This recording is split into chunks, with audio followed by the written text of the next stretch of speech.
Assalamualaikum. Ada video baru terkait Benyamin Netanyahu. Bahkan video ini disoroti oleh media besar, televisi besar Al Jazeera. Bahkan membuat parodi terkait video Benyamin Netanyahu ini. Ini sangat menarik. Bahkan kami di sini akan menganalisa beberapa kejanggalan-kejanggalan. Lebih daripada 8 kejanggalan yang kami akan tampilkan. Simak sampai akhir ya, ikhwah. Ini diposting di televisi besar Al Jazeera. Bayangkan ya, wah, video ini bikin gelak tawa tentunya. Bahkan parodinya dibikin sama seperti ini. Nah, di sini kami mencoba memperbesar gambar cangkir kopi itu. Ketika diperhatikan dengan lebih teliti, terlihat bahwa kopi di dalam cangkir benar-benar penuh hingga ke bibir gelas. Yang menarik, cangkir tersebut tampak bergerak, namun tidak ada setetes pun kopi yang tumpah keluar. Kami ingin mengajak sahabat semua untuk memperhatikan bagian permukaan kopi itu. Di sana terlihat semacam pusaran air, ya, dan penuh di atas cangkir. Ketika kopi mendekati ke layar kamera, justru semakin jelas bahwa cairan tersebut tidak tumpah sedikit pun. Padahal secara logika dan hukum gravitasi, jika cairan sudah meluap seperti itu, mestinya sebagian akan jatuh keluar. Namun yang terjadi justru sebaliknya. Kopi tampak meluap, tetapi tetap berada di dalam cangkir tanpa tumpahan sedikit pun. Ini jelas menghadirkan keanehan yang patut dipertanyakan. Keanehan berikutnya terlihat ketika kamera semakin mendekat ke kopi tersebut, tiba-tiba struktur desain pada cangkir itu tampak berubah. Bentuk dan tampilannya seperti menjadi lebih rapi dan lebih sempurna dibandingkan tampilan sebelumnya. Bahkan gelasnya terlihat sangat bersih, seolah-olah tidak pernah ada cairan yang meluap dari dalamnya. Keanehan lainnya terlihat ketika kopi itu diteguk. Secara logika, jika diminum, maka volume cairannya seharusnya berkurang dan permukaannya turun. Namun yang terlihat jelas tetap lebih stabil, tidak berkurang sedikit pun. Seolah-olah kopi itu diminum, tetapi volumenya tetap penuh seperti semula. Ini jelas menjadi kejanggalan yang sulit dijelaskan secara normal. Hal lain yang cukup mencurigakan adalah adanya bingkai gambar yang seakan melompat. Secara teknis, hal seperti ini tidak seharusnya terjadi jika menggunakan kamera normal dengan jarak yang sangat dekat. Kamera biasa tidak akan tiba-tiba melompat bagian frame seperti itu, namun di rekaman ini pergeseran tersebut terlihat jelas. Karena itu, jika diperhatikan secara perlahan dan teliti, ada beberapa kejanggalan yang sangat mencolok, cairan yang meluap tetapi tidak tumpah, perubahan struktur visual pada cangkir, serta frame kamera yang tampak meloncat. Semua ini menimbulkan pertanyaan besar tentang keaslian rekaman tersebut dan membuka kemungkinan adanya manipulasi di dalamnya. Keanehan berikutnya terlihat pada perpindahan yang sangat cepat dan sulit dijelaskan secara normal. Dalam satu adegan, Benyamin Netanyahu terlihat memegang cangkir kopi dengan tangan kanannya, lalu kamera hanya berpindah beberapa detik saja ke orang lain di sekitarnya. Namun, ketika kamera kembali lagi kepadanya, posisi cangkir itu sudah berpindah ke tangan kirinya. Perpindahannya begitu sangat cepat, tanpa terlihat proses memindahkan sama sekali. Padahal, posisi airnya itu amat sangat penuh.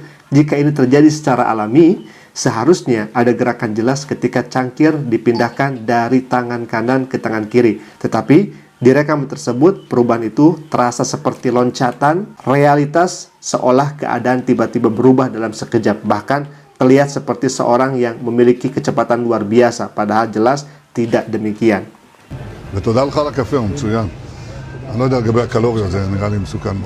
Keanehan selanjutnya, saat Benyamin Netanyahu memasukkan tangannya ke dalam saku jaket, bagian sakunya justru tampak meloncat atau berpindah secara tiba-tiba. Gerakannya tidak mengikuti alur kain yang normal. Biasanya, jika tangan dimasukkan ke saku, kain jaket akan tertarik secara halus mengikuti gerakan tangan. Namun, di rekaman itu, sakunya seperti bergeser secara instan, seolah frame-nya itu melompat. Perubahan itu terjadi sangat cepat, tetapi cukup jelas jika diputar ulang. Detail kecil seperti ini semakin menambah daftar kejanggalan karena gerakan kain pada pakaian manusia biasanya sangat natural dan konsisten. Ketika tiba-tiba ada bagian yang meloncat sendiri seperti itu, wajar jika banyak orang mulai mempertanyakan apakah ada manipulasi visual di dalam rekaman tersebut. Nah, selanjutnya, keanehan lain muncul dari detail yang sering luput dari perhatian. Ketika kamera menyorot area di dalam kedai kopi itu, terlihat sebuah monitor atau layar digital di belakang. Namun, saat diperhatikan lebih dekat, ada sesuatu yang berasa ganjil. Tanggal dan tahun yang terpampang di layar tersebut justru menunjukkan tahun 2024. Bayangkan, Padahal kemunculan Benyamin Netanyahu yang sedang dibicarakan ini terjadi di waktu-waktu sekarang? Jika benar rekaman itu baru, mengapa sistem waktu pada monitor justru menampilkan tahun yang berbeda? Detail kecil seperti ini sering menjadi petunjuk penting karena dalam sebuah rekaman yang benar-benar natural, hal-hal sederhana seperti ini, tanggal di layar biasanya selaras dengan waktu kejadian. Tetapi ketika justru muncul perbedaan seperti ini, wajar jika banyak orang mulai bertanya, apakah ini rekaman lama yang dihidupkan kembali atau ada sesuatu yang memang tidak beres di balik visual tersebut. Nah, keanehan berikutnya justru terasa semakin mencolok ya ikhwan. Pada saat yang sama ketika rapat militer yang sangat penting sedang berlangsung, rapat yang seharusnya menentukan arah keputusan strategis, Benjamin Netanyahu justru tidak terlihat hadir di sana. Yang muncul ke publik malah sesuatu yang sangat kontras. Ia terlihat berada di sebuah kedai kopi katanya, seolah sedang santai katanya, bahkan seperti mempromosikan tempat tersebut. Disinilah banyak orang mulai bertanya-tanya, bagaimana mungkin seorang pemimpin negara yang sedang berada di tengah situasi tegang justru absen dari forum militer yang krusial, tetapi pada saat yang sama muncul di kedai kopi dengan suasana yang begitu ringan. Apakah ini mungkin? Kontras ini terasa terlalu tajam. Di satu sisi ada rapat militer yang menentukan arah kebijakan keamanan, di sisi lain ada adegan santai di kedai kopi. Karena itulah sebagian orang mulai menganggap ada sesuatu yang tidak wajar dalam kemunculan tersebut. Bukan sekedar aneh, tetapi terasa seperti potongan realitas yang tidak benar-benar selaras.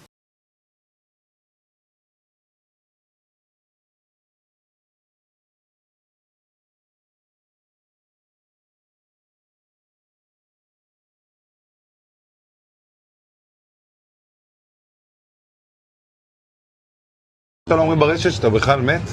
אני מת על קפה, אתה יודע מה? אני מת על העם שלי. איך הם מתנהגים, פנטסטי. אתה רוצה לספור את מספר אצבעות? אתה יכול להראות לנו? פה. פה. היית? מה שאלת אותי? ראש הממשלה אומרים ברשת שאתה בכלל מת? אני מת על קפה, אתה יודע מה? אני מת על העם שלי. איך הם מתנהגים, פנטסטי. אתה רוצה לספור את מספר אצבעות? אתה יכול להראות לנו? פה. פה. היית? Je ne peux pas partager en ce moment, mais nous agissons, nous frappons l'Iran très fort, même aujourd'hui, aussi au Liban, nous continuons. Vous me dites de continuer. Sahabat Asik Ngaji, sebelumnya kami menyampaikan terima kasih banyak yang sebesar-besarnya kepada antum semua yang telah mendukung dan mensupport dakwah kami. Semoga Allah Subhanahu wa taala membalas setiap kebaikan antum dengan pahala yang berlipat ganda, melapangkan rezeki serta menjadikan sebagai amal jariah yang terus mengalir. Bagi para sahabat yang ingin turut berpartisipasi dan mendukung perjuangan dakwah ini, antum dapat menyalurkan dukungan melalui kris yang kami tampilkan. Semoga setiap dukungan yang diberikan menjadi bagian dari kebaikan yang menghantarkan kita semua kepada keberkahan dan keridhaan Allah Subhanahu wa taala. Amin ya Allah ya rabbal alamin.